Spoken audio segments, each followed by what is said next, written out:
Zoti Franuk Cama, drejtori i Artit dhe Kulturës në Bashkinë Fier, përshëndetje dhe mirë se keni ardhur. Është i ftuar gjithashtu dhe drejtori i Festivalit Ndërkombëtar të Aktrimit, zoti Klajdi Marku, përshëndetje. Mbrëma, faleminderit. Kemi të ftuar gjithashtu dhe aktorin e teatrit Byllës, tashmë të mirënjohur, zotin Fatmir Xhelili. Përshëndetje dhe faleminderit. Përshëndetje, mbrëma.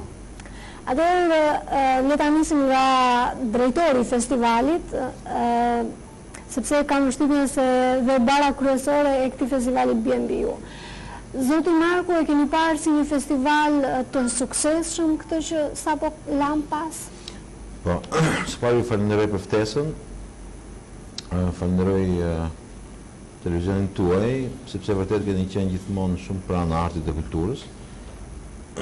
Dhe në lidhjen me pyetjen tuaj do të thosha që ishte viti i parë kur ky festival quhet Festivali Ndërkombëtar i Aktrimit, sepse deri vjet ka qenë festivali mbarkombëtar i aktrimit.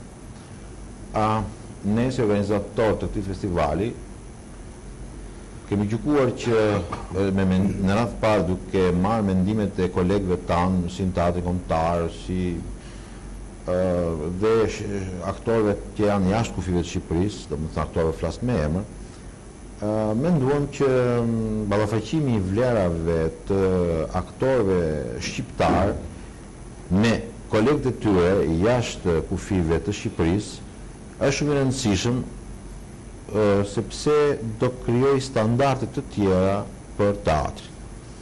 Për shembull, do t'ju thosha një mbështetje për shembull të aktorit të shquar shqiptar, zotit Ndriçim Xhepa, i cili dikur vjet shprehur se të dashurit e mi, ne aktorët shqiptarë nuk kemi që mësojmë më nga njëri tjetër, që përfitojmë, jo që mësojmë.